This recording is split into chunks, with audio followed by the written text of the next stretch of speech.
बिस्मिल्लाहिर्रहमानिर्रहीम। मैं हूं आसिफ़ ख़ान। तमाम देखने सुनने वालों को मेरा सलाम। आज 14 अगस्त था और पूरी कौम ने ये आज़ादी का दिन बड़े जोश व ख़रोश से मनाया। वज़ीर-ए-आज़म पाकिस्तान मियां शहबाज शरीफ ने परचम कुशाई की तकरीब से ख़िताब भी किया, जिसमें उन्होंने कौमी सतह पर डायलाग का एक मुतालबा किया और कहा कि सियासी जमातें मिल बैठें और जो इस मुल्क के मसाइल हैं उसके हल के लिए कोई इलाही-अमल तय करें।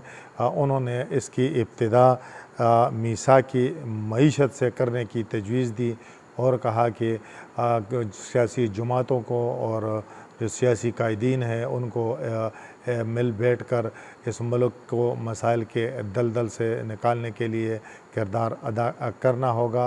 उन्होंने इस तकरीब में जो साबका PTI की हुकूमत पर तनकीद भी की और उन्होंने कहा कि उन्होंने एक 43 अरब डॉलर का खसारा छोड़ा जो मुल्क की माशी तबाही की बुनियाद बना, लेकिन हमने पाकिस्तान को डिफ़ॉल्ट होने से उनका कहना था कि बचा लिया है।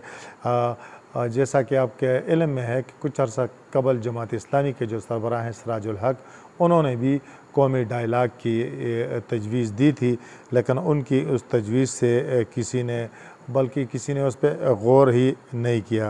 आज अगर मुल्क में एक तरफ जश्न आज़ादी की बहार थी और लोगों के चेहरों पर मसरत और खुशियाँ थी, तो दूसरी तरफ आज भी हमारे मुल्क के जो सियासतदान थे वो एक दूसरे के ख़िलाफ़ मोर्चे संभाले और सियासी गोलाबारी में मसरूफ़ थे।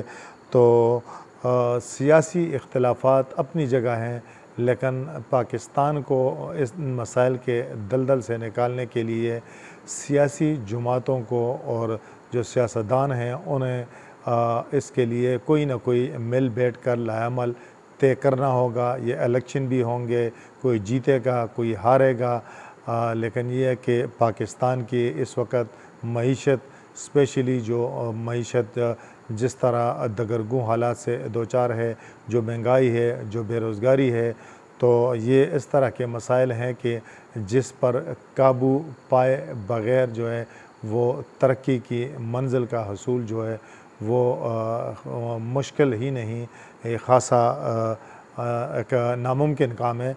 तो सियासतदानों को इस हवाले से सोचना भी होगा, क्योंकि अगर हम देखें तो पाकिस्तान की ये 75वां जो है जश्न आज़ादी मनाया गया, लेकिन यह कि अफ़सोस की बात है कि एक बार दफ़ा फिर मैं कहूँगा कि हमारे सियासतदान जो है 75 साल बाद भी ये सियासी जमातें, ये सियासतदान ये सियासी तौर पर बालिग नहीं हो सके और वही आपस में दस्तो गिरेबान है।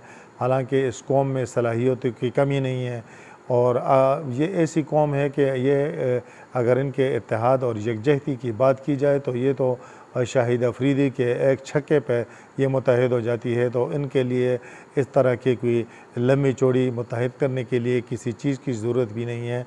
ये सिर्फ़ सियासतदानों का फ़र्ज़ बनता है और साथ जो बाकी इदारे हैं उनका भी फ़र्ज़ बनता है। लेकिन सियासतदान चूँकि इस मुल्क की क़यादत करते हैं, लोग उन्हें वोट देते हैं, तो उनसे तवक्कुआत भी होती हैं कि वो मिल बैठें और कम अज़ कम पाकिस्तान को इस वक्त जो माशी मसाइल हैं उनसे निकालने के लिए अपना किरदार अदा करें।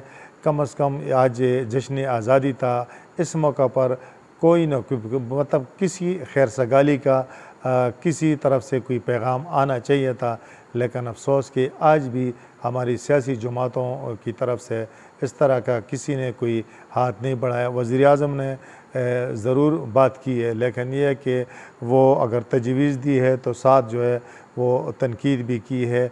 बहरहाल ये अब नवाबज़ादा नसरुल्लाह ख़ान तो दुनिया में रहे नहीं कि एक सियासतदान अगर सियासी जमातों के इख्तिलाफ़ात अगर हद से ज़्यादा बढ़ जाते तो वो शुरू हो जाते और इनमें जो है वो सुलह सफ़ाई के लिए कोशिश करते। लेकिन आजकल कोई नवाबज़ादा नसरुल्लाह ख़ान हमें कहीं नज़र नहीं आया। उन जैसी शख्सियत, उन जैसा जो है मुसालिहाना किरदार वाला मौलाना फजलुर रहमान थे या आसिफ ज़रदारी, लेकिन यह है कि अब उन्होंने भी एक पोजीशन पकड़ ली है। अब एक तरफ PTI है और दूसरी तरफ सब जमातें हैं, तो दरमियान में इस तरह का कोई इस्टेब्लिशमेंट भी अगर किरदार अदा करती है तो फिर शोर शराबा नहीं करती, तो फिर न्यूट्रल होने का गिला तो एक इस तरह की गुमगू की कैफियत है।